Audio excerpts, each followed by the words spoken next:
and welcome back to the Prepped and Polished podcast, episode 227.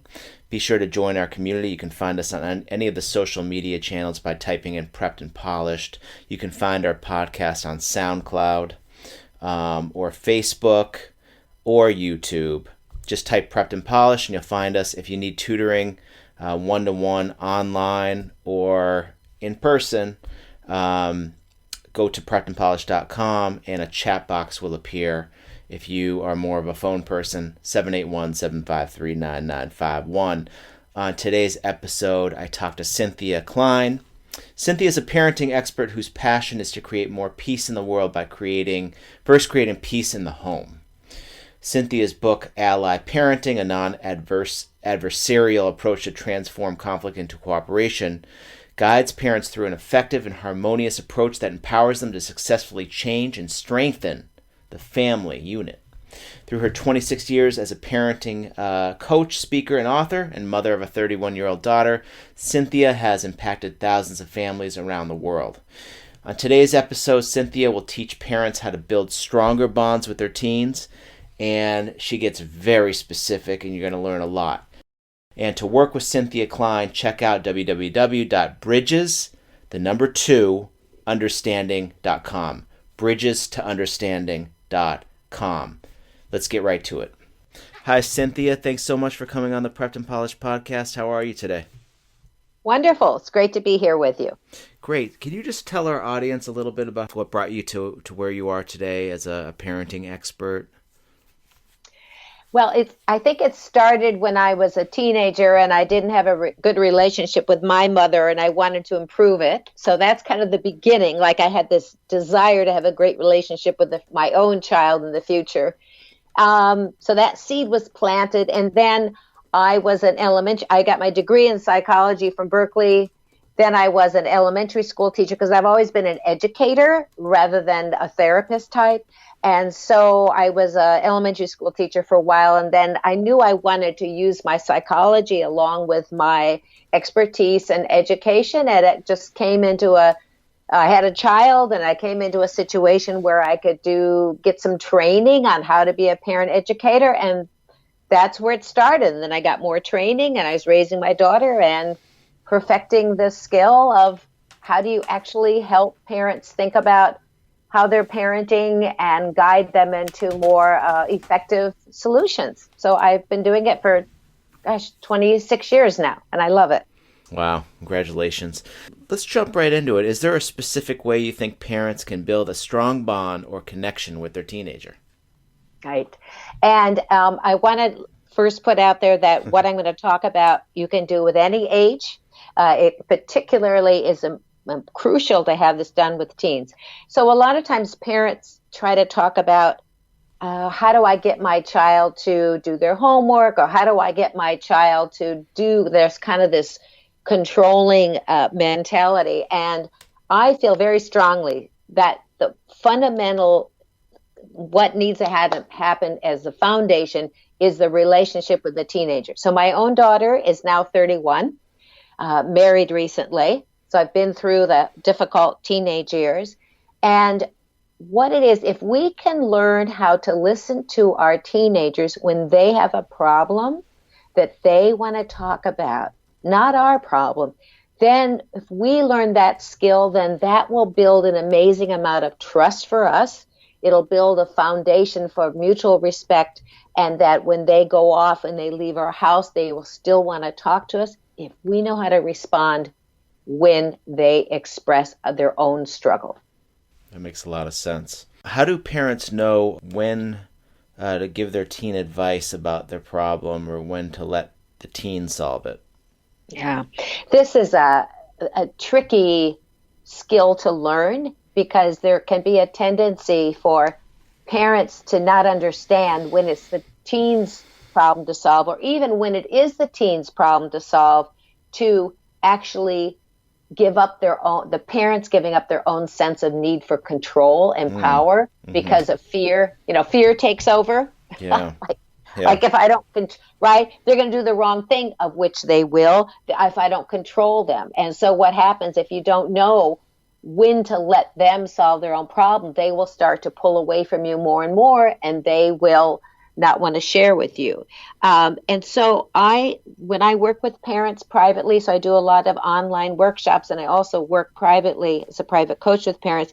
One of the first things I help them understand is there's 3 roles that you do with your kids at different times. You're either a director, a collaborator, or a supporter, depending on who has responsibility for solving the problem. Okay, so director, collaborator, and supporter. Okay, what are the differences in those roles? Okay, so a director is when you want your child to do something, your teen to do something, and they just don't want to do it, and yet you know they need to do it. Let's say, for example, taking the dishes over, doing cleaning the bathroom, emptying the dishwasher, because that was something my daughter had to do and didn't like to do. So you need to use what's called director strategies. In other words, as a parent, I'm responsible for figuring out how this is going to get done because my child isn't interested. So that's a director. But then when there's things where it impacts, the result is something both child and parent wants to figure out, or if they need to come to a decision together of how they're going to figure it out, that's the collaborator role. So you do collaborative problem solving. Now, what gets tricky, like I mentioned about doing chores, is you actually do a blend of the 2 roles. So you want to first have a discussion, right, about, okay, what are all the chores? Who's going to do what? That's a collaborator role. You want to come up with this, right? Because just telling kids what to do, especially when they're teens, isn't very effective, right? Yeah. Right. So, right. So you first collaborate, and then to make sure they follow through, you might have to have what's called a director strategy. And one director strategy I loved was the after then, or the work before play, or like, can I go to my daughter said, can I go to my friend's house? I would think, okay, what hasn't she done? We talked about what she was going to do. She hasn't cleaned the bathroom. I would use a director strategy such as, after you clean your bathroom, then you can go to your friend's house. So, and then there was more to that strategy, which I love that strategy. So those are the director and collaborator. Collaborator also might be right now we have a issue with actually going to school, but if you're trying to get out of to go to school in the morning, that's a collaborative problem to have a discussion about, not in the morning, and another time, and come up with a plan together. Okay. It's not, too often parents are like trying to push and prod and nag their kids. They're taking it on as a director role, like I'm responsible, but in actuality, it needs to be a collaborator discussion, which you can have great discussions. So, and then you've got the supporter role, which is if your child, your teen has an issue that really directly impacts them first, such as issues with friends. Okay. So often if a child starts talking about a problem with a friend, a parent might want to like jump in and give advice. Yeah, definitely. Right. And do teenagers like parents telling them what to do with their friends? No. Not at all. Right. Not at all. Right. Because what's happened, the parent is stepping over and is not being a supporter. They're saying, they're like making it their problem. They're being more like a director, right? Right. And so the wall goes up. And that's why, because they need to be a supporter. When you're a supporter, your mindset is, and even what you say to your teen is, wow, this sounds challenging. You'll make the final decision, whatever you choose to do. If you'd like, we could talk about it, and I could throw out some ideas or not, but we could just talk about it to help you process it. You'll make the final decision. Wow. Makes a lot of sense there. So the supporter role, this is the one used when the teen is making this decision about how to handle the problem. Could you tell us more about that? The supporter role. And it's a skill that can be learned. So the role has actually 4 steps when I teach it. So I have a book, Ally Parenting, that I wrote because I found that parents need very specific step-by-step guidance, and that's what I write about. So there's the supporter role has 4 steps, and the first is to stop blocking, and I'll explain that in a moment. Okay. The second is to listen openly.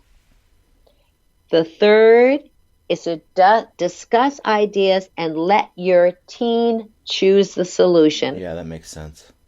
Right? So remember, you're a supporter. You're saying you're going to choose. You're not going to say, I think you should do this, or if I were you, you're not going to do that. Yeah. Yeah. Step 4 is to check in later. How much later? Again, it depends. Okay. Like, let's say your friend says they're struggling with having an argument with somebody, and you might, a couple days later, you might say, okay, I'm wondering how that was going. Very gently. Oh, nice. Yeah. And if they don't want to talk about it, you say, that's fine.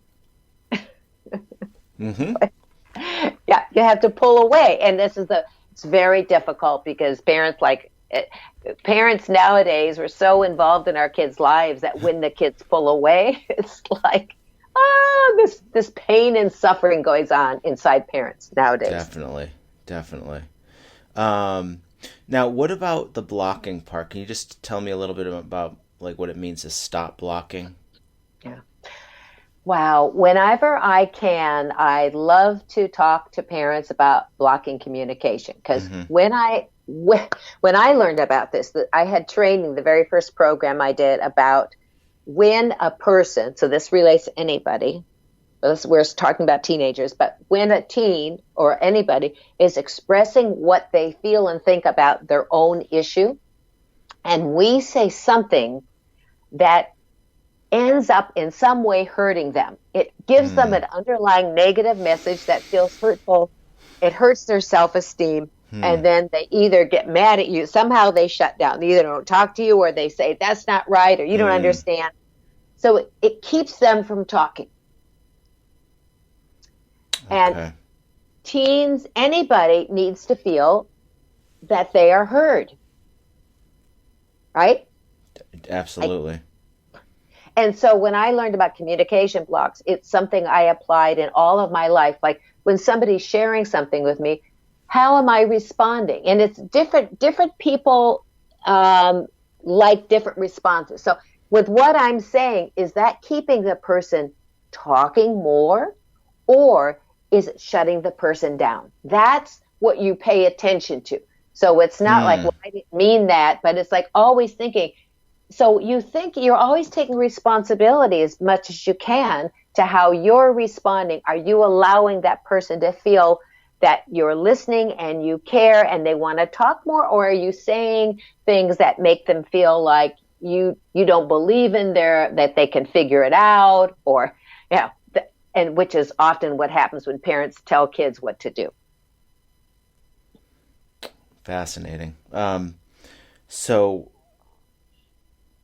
maybe you can give us some examples of some communication blocks and how to like kind of make it better. What should we do? How about like I'm a teen, you're an adult, I say something, giving advice.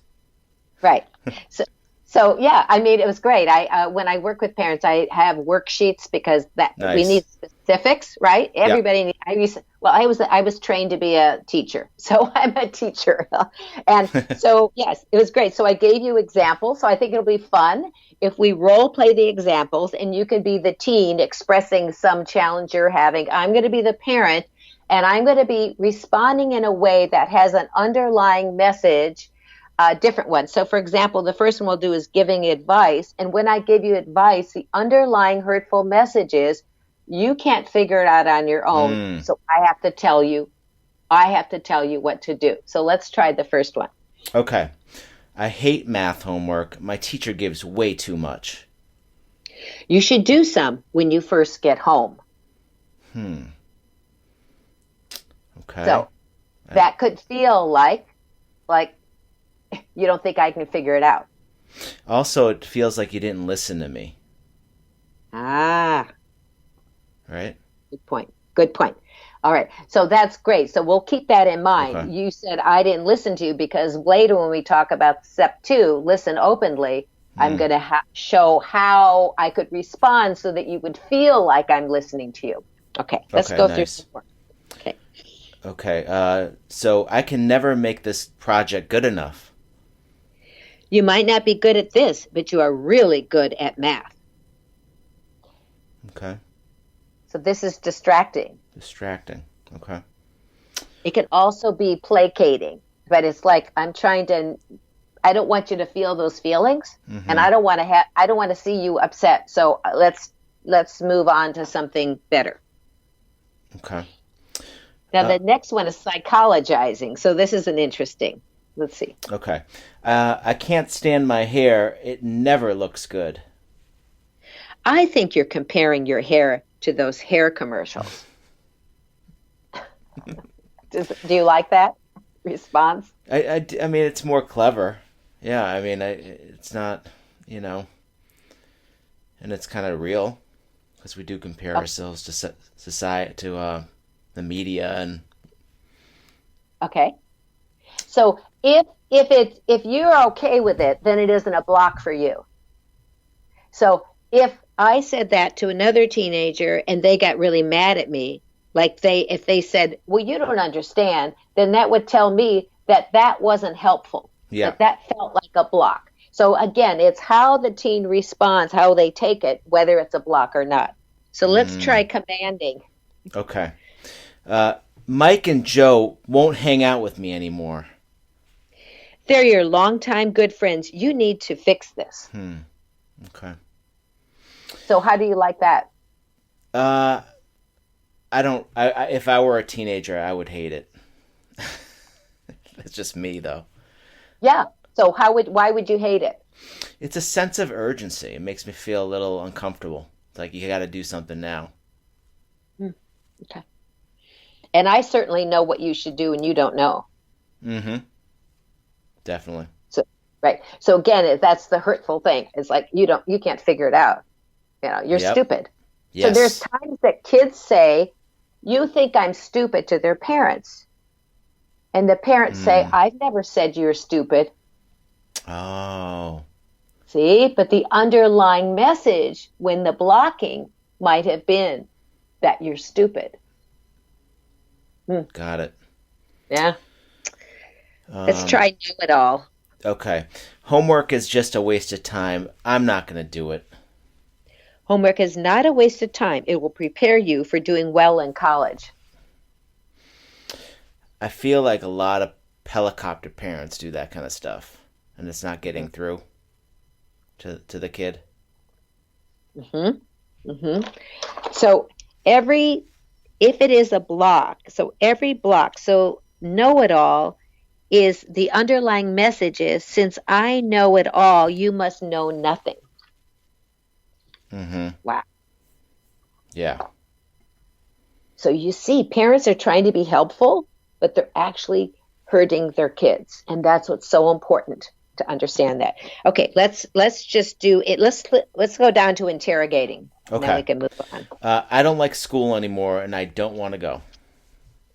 What happened at school? Did you get in trouble? If you want a kid to shut down, this is probably the one that they would. That's what I'm thinking. Yeah. So this is asking a question, but the underlying message of interrogating is you've done something wrong. So even if parents pick up a kid from school and they say, "How was school?" And if the child feels like whatever I say, my parent's going to say it's wrong, or they're going to ask me more questions, then question becomes an interrogation, which is a communication block, which is why just asking, they're going to think, "Oh my gosh, if I start talking about things, they're going to ask me more questions. They're going to tell me I should have done something different. They're going to give me advice." So a simple question of parents' interest becomes an interrogation. Yep, definitely. Yeah. So let's do a couple. So what do people want to know what to do instead, right? Yeah, definitely. What's a better solution here? Right, right. And there's more blocks, and I have more blocks in my book. I have a whole chart of them because I love charts. Right. So remember the 4 steps. The first one is stop blocking. So the first thing is for parents to become aware when my child's expressing what's going on with them. My job is not to fix it. It's not to tell them what to do. It's my job as a parent is to help my teenager think about things. So the more, if I become a parent that my teen can talk to me aloud about it and process what they're thinking aloud with me just being there, giving them space, then their prefrontal cortex, their logical part of their brain, develops much faster and better when I give them space to think. Wow. Yeah, it makes a lot of sense. Yeah. So the listen openly is the next, what you should really be working on. Can you tell us? Yeah. So you have to stop blocking first because, okay. So I'm going to give you an example. So let's say the one was, I hate math homework. My teacher gives way too much. Yeah. So I'm going to give 4 responses to that. Okay. And see which one feels most empathetic. So an empathetic response is simply the parents thinking, I am just giving them space to keep talking. That's all it is. I'm not trying to figure it out. I'm not trying to tell them what to do. I just am giving them space. So the child says, I hate math homework. My teacher gives way too much. Here's 4 responses and see what when you feels most empathetic. A, stop complaining. It's not too much for you. B, just do a little bit. Take a break and then do more. C, you seem frustrated with the math. D, it isn't as bad as it seems. You can do it. I say C. You seem frustrated with the math. Yeah. So you see in that phrase, I'm simply saying I'm giving space for you to talk more. And you notice I said you seem, not you are. Right. So changing that one word, if I said you are frustrated, that turns into psychologizing.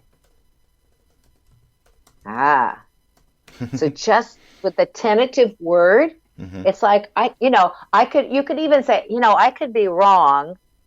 You seem frustrated. That would give them like, yeah, I'm not, or okay. So let's try another one. I can never make this drawing good enough. So here's 4 responses. A, have you tried getting help from your teacher? B, I know what we should do. Let's get a drawing book that you can use to help you. C, don't be such a perfectionist. It's fine the way it is. D, I can understand how frustrating it is when it isn't turning out the way you want. D for sure. D, definitely. Now, I want to say something about D is the first part might not feel good to a child. I can understand. Right. Because, it could feel like you're talking about yourself. Right. So here's how you can eliminate that, and here's what you could say instead. It's frustrating when it isn't turning out the way you want. I get it. Makes sense. Yeah. It's less personalizing it yourself. Yes.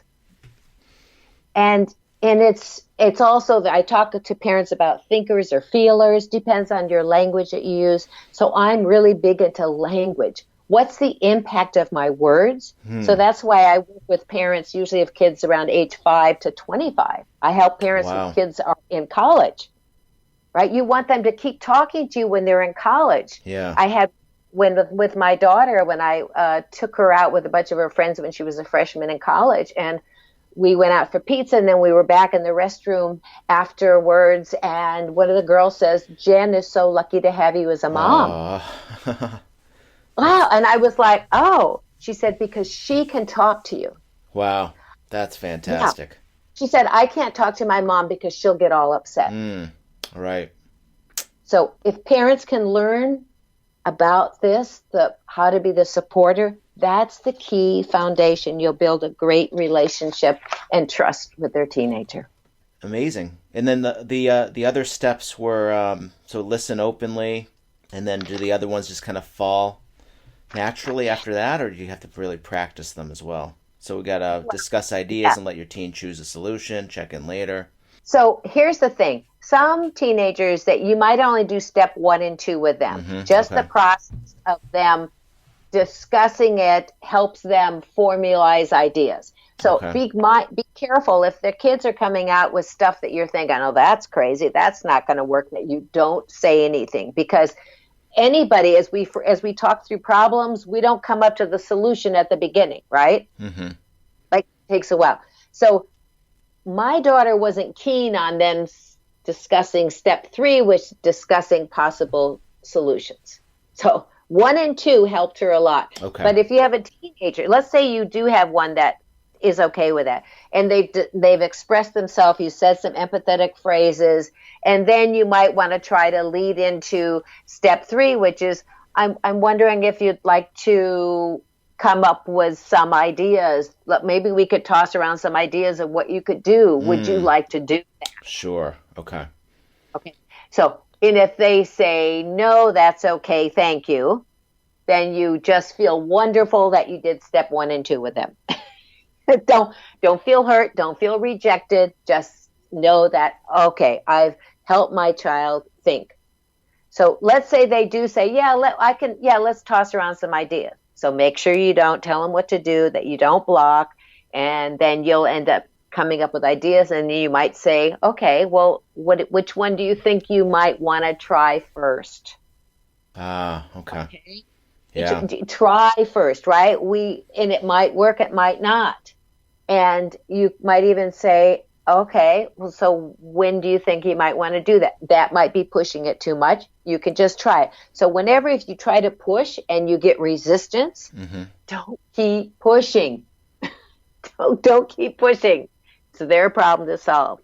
And so depending on what they say, if they say, let's say they're having conflict with a friend. They said, I think I'm going to call him tonight, let's say. So you might not say anything. Okay, great. You could say, I'd love to hear how it turns out if you want to share it with me. Okay. Or not. So let's say they don't share it with you. And you could, so the step 4 is check in later. Again, it's tentative. Yeah. Could just say, I'm wondering how that went, what we talked about.